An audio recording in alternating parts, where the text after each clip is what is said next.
Hey, what's going on, guys? This is Slime Boss here, and today I just want to do a quick little video discussing what just happened. As you guys always know, I usually tend to wear this hat when doing recordings, and that's because I am a pretty big fan of SMG4.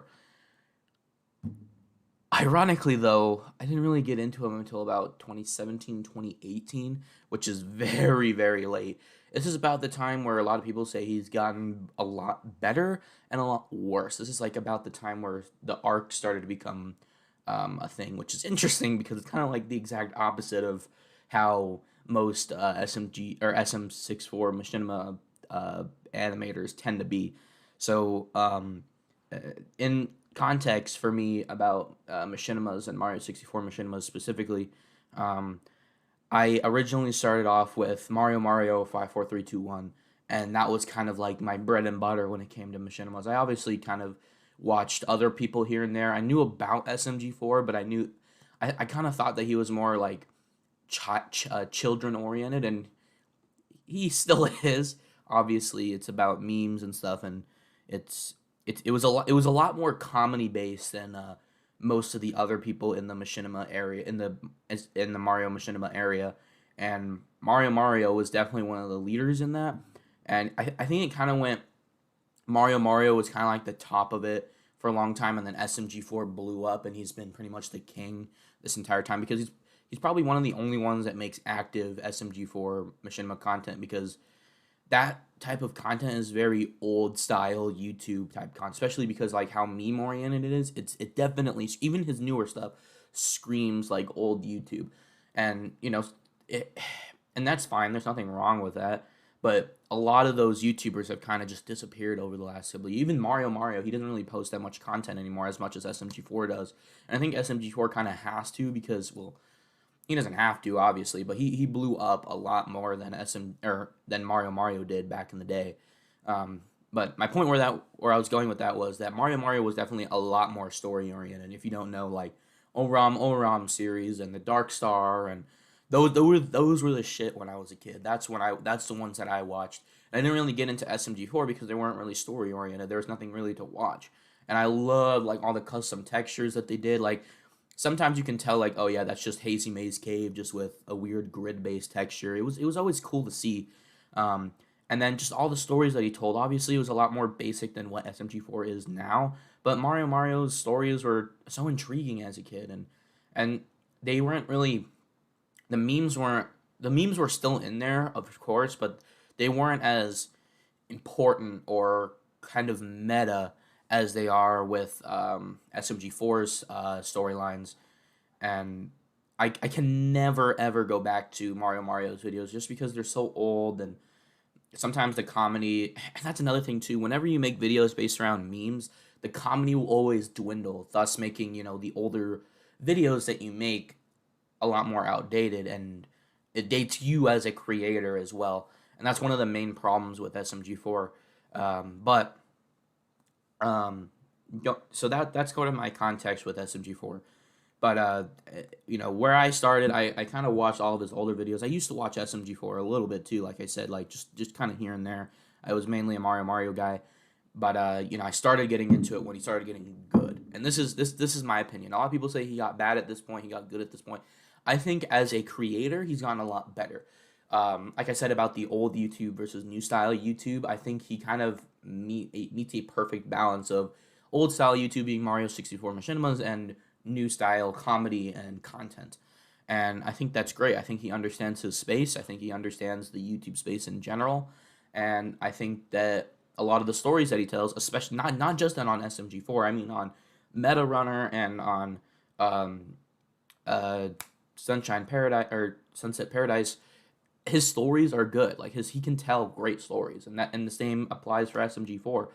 The stories are great. The stories are funny. The stories are great. They all come to a head. Everything's sort of canon. That's something I really love about most shows, and even if they're just like episodic and they don't really have anything connected to it, I love continuity. So with SMG4, with the Genesis arc, for example, there's a lot of continuity with Sunset Paradise and also um, I forgot what the name of the arc was before it, and the Waluigi arc before that. I believe it was the 10th anniversary arc. I don't know exactly what it's called, but that was my favorite arc, the 10th anniversary arc, because everything came to a head. Everything was, regardless, everything that was a part of that arc came to a head, which should happen, and everything that came, the past 10 years, came to a head with this, and the Genesis arc is almost an extension of that. It's of the previous arc because it was about the genesis of SMG4, which was great, and just everything since the very beginning, 10 years ago, was all sort of canonicized and tied together. That's like my favorite thing to happen in cinema and in any of these things. It's just so cool to finally have resolve with everything, and that's why the 10th anniversary arc is my favorite. But the Genesis arc was very good as well. So again, his storytelling has gotten a lot better. His storytelling in general is just great, and then he's obviously progressed as a content creator. A lot of the and I should also say this is not a review of the Genesis arc whatsoever. I just want to talk about SMG4 as a whole. Um, there's another thing I want to talk about, how people think that he adds too many characters, and I do agree with that sentiment. I do like the characters in SMG4, but if you remember, like the original group, like right before he started doing arcs and things, was like obviously Psycho was introduced as a character prior to all the arcs and stuff, but all of a sudden she became more of an important character after like a 2 episode arc.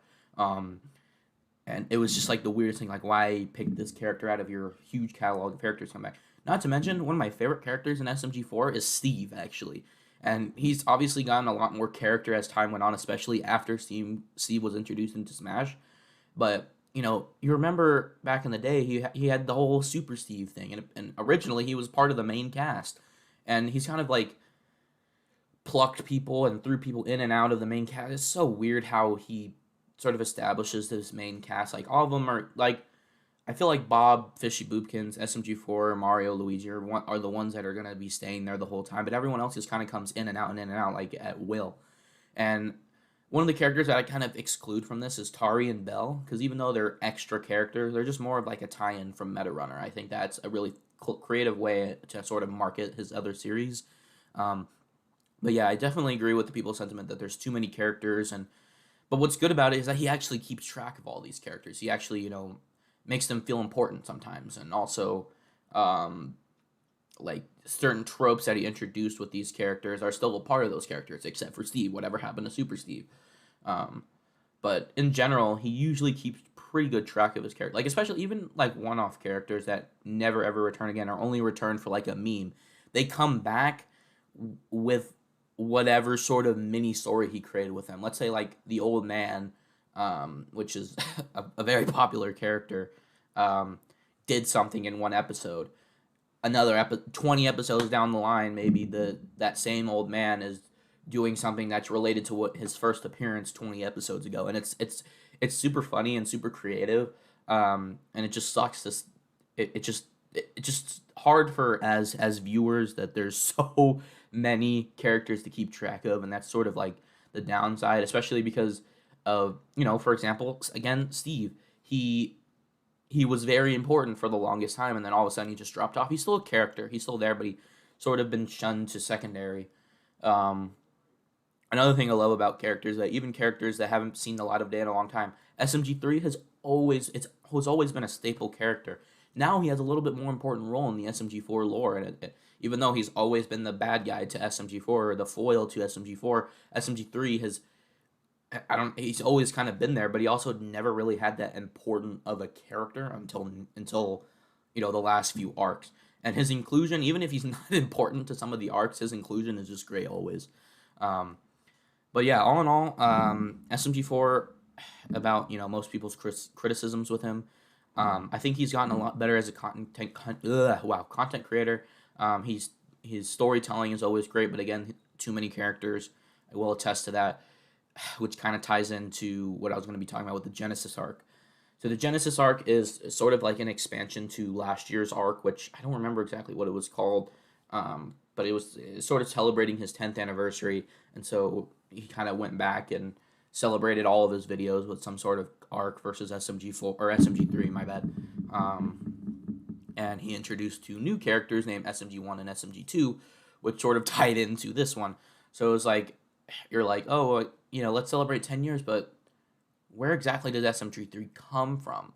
Or SMG4 come from? So it's like a random question that arose from the 10th anniversary one, you know, continued into this, and it's almost like a sequel arc, and that's what I really like because all the previous arcs, like the Rapper Bob arc and the Waluigi arc, although those were good, they're going back to them is a lot more primitive for SMG4's like storytelling standards.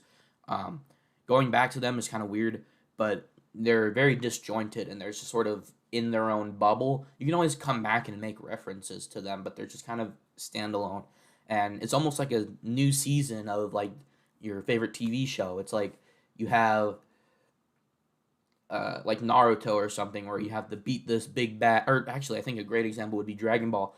You have to go up and beat this big bag, and all of a sudden that big bad is your friend, and the next big bad for the next season is tied into why that big bad from the previous season did what he did. Just that's that sort of thing, because Dragon Ball tends to do weird things like that, where they have like this big bad guy, and all of a sudden there's an even bigger bad guy behind that.